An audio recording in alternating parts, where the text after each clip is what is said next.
All right, today we are digging into something huge. We're talking about a complete teardown and rebuild of the federal government's rulebook for how it spends trillions of dollars. And no, this isn't just some minor tweak. It's a massive shift in how the entire federal marketplace works, and it's all happening right now. So, let's just cut to the chase. The big question is, why? Why would the government decide to rewrite the entire playbook, the Federal Acquisition Regulation, or FAR, for the first time in over 40 years? Well, to really get a handle on the huge changes coming our way, you first have to understand the massive problems they're trying to fix.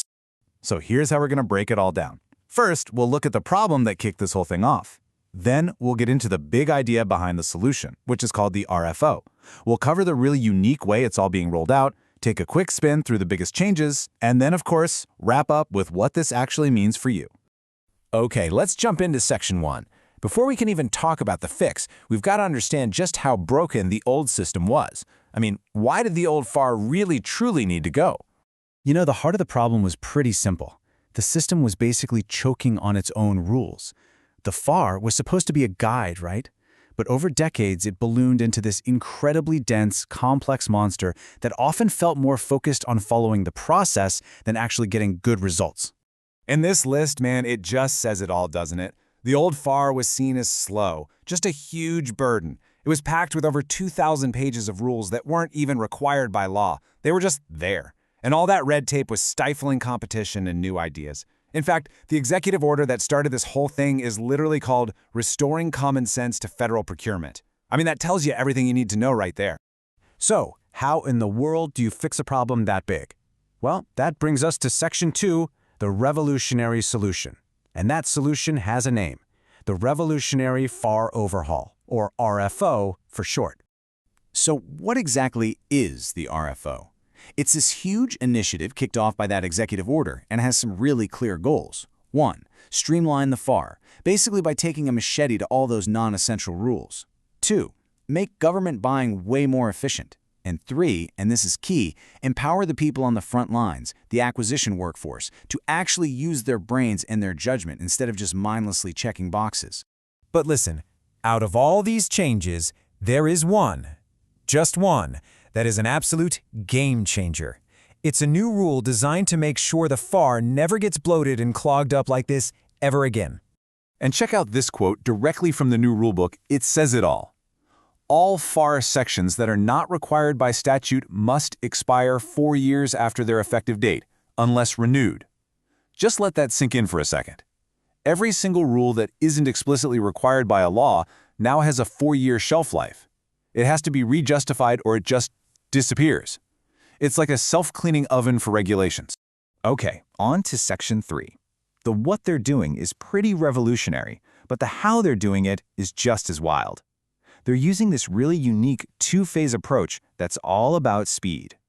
So get this, for step 1, instead of waiting around for the normal, slow-moving rulemaking process, agencies are being told to implement the new rules right now.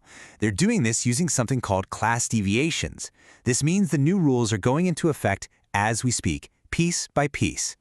Then, only after all the new stuff is out there and in use, will they circle back for step 2 and do the whole formal notice and comment thing to make it all official.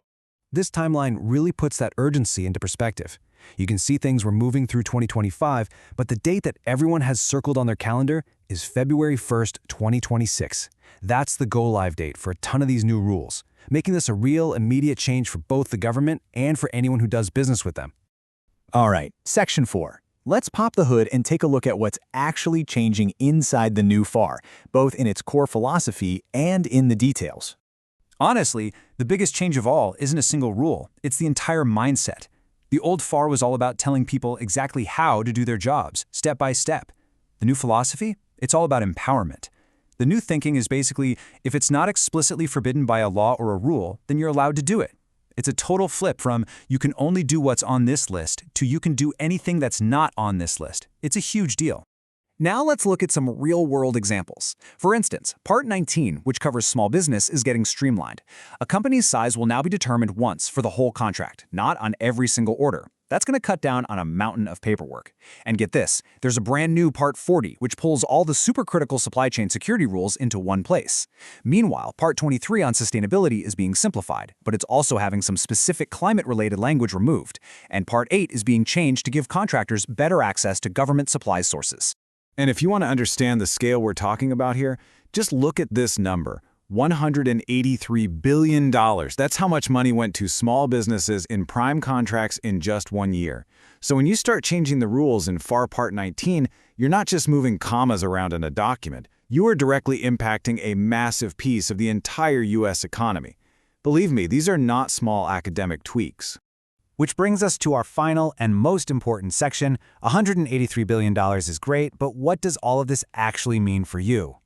Okay, for any contractor out there, this whole overhaul is a classic double-edged sword. On the one hand, there are some huge opportunities. Less red tape, faster deals, and rules that look a lot more like the normal business world, which might bring new companies into the market. But on the other hand, the risks are very real. The speed of this rollout is creating a lot of uncertainty.